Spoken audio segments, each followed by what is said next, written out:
An ongoing theme in many of my writings has been the analysis of the growing extremism that I have been seeing online. Now, I'm only 21 years old, so my personal Overton window hasn't had much time to move in one direction or the other, but I think I can offer a unique perspective on what I perceive to be this growing extremism, because I'm a Zoomer and I've had open access, basically, to the internet since I was 13, 14. I want to mention something very crucial.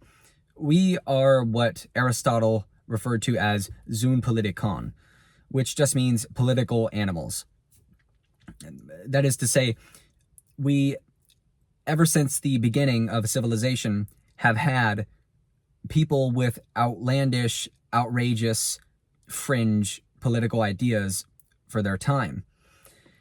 But with regard to the last decade or so, and as a parenthetical, keeping in mind my age, I have really only become cognizant of the things I consume on the media within the last 3 to 4 years.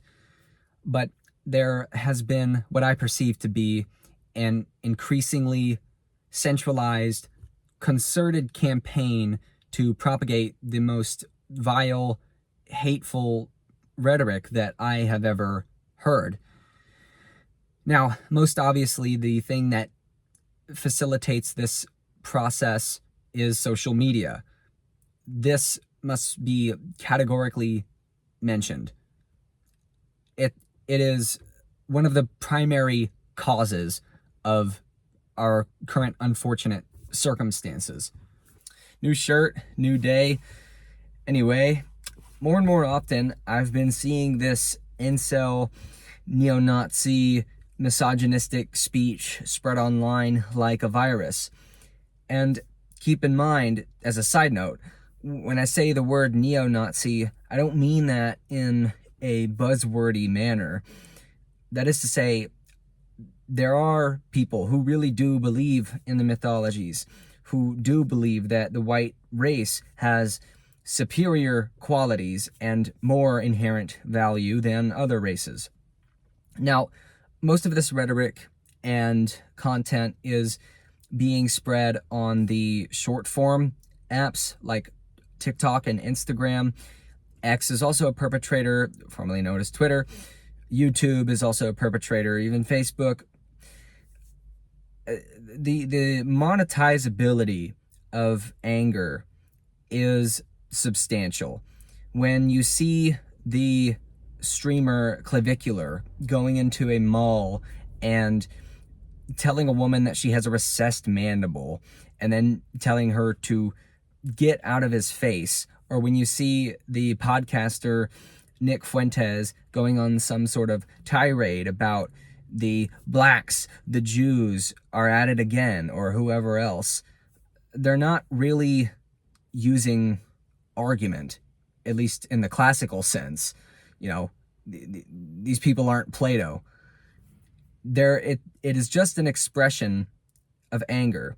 They're experiencing an internal, subjective, very tumultuous state, and it manifests as words. That's all it is. Let's use Occam's razor here. It's that plain and simple. Now, the reason anger is so profitable is because it is a carnal, low human emotion, and it is extremely easy to feel angry. And guess what? Being angry at something feels good because it's a cognitive shortcut. There's an immediate scapegoat, usually, with people who are angry. They can point to someone or something, and they don't have to look at it in a complex way and take it apart and look at the nuance.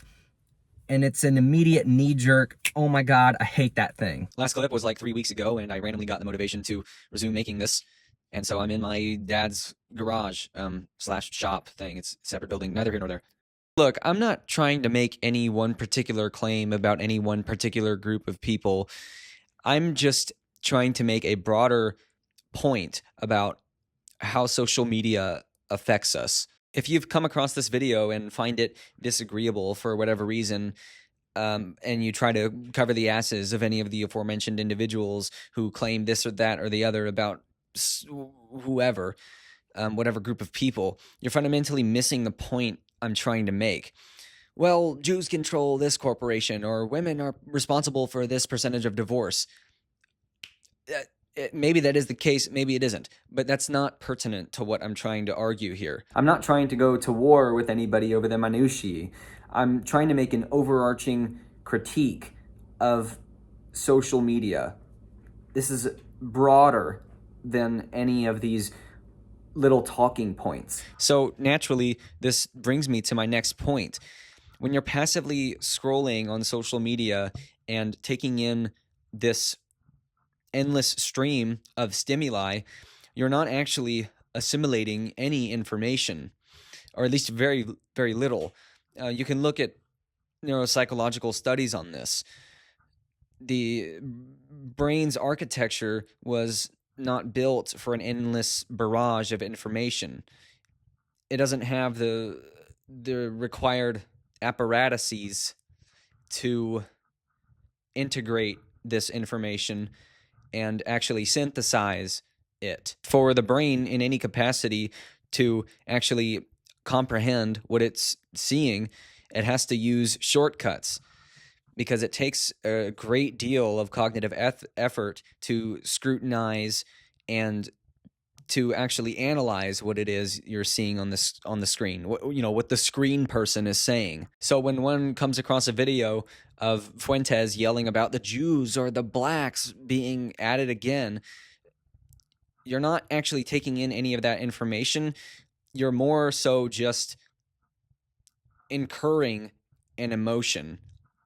An emotion is being implanted into you. So if you do this frequently enough and consume enough of this content, when you actually see these groups of people out in the real world, this subconscious feeling of bitterness rears its head. And paradoxically enough, it actually becomes evidence of the group's inferiority, because you have this subjective feeling of disdain. So what I've just described is effectively a short-circuiting of the entire reasoning machinery. Okay, so stimuli is presented online by angry people. Anger is very contagious. Anger must be justified. I must be feeling angry for a reason. It's sort of self-justifying in that way. And then one looks to further confirm their beliefs that are already baseless. This entire process is expedited through the algorithmic machinery. I initially didn't really have a fully developed conclusion for this video, and I still don't really have a fully developed conclusion, but I think it's the awareness of this whole process is the first step. Hateful people don't use logic or rationality to come to their conclusions. They start out with a prejudice and then work backwards to justify that prejudice.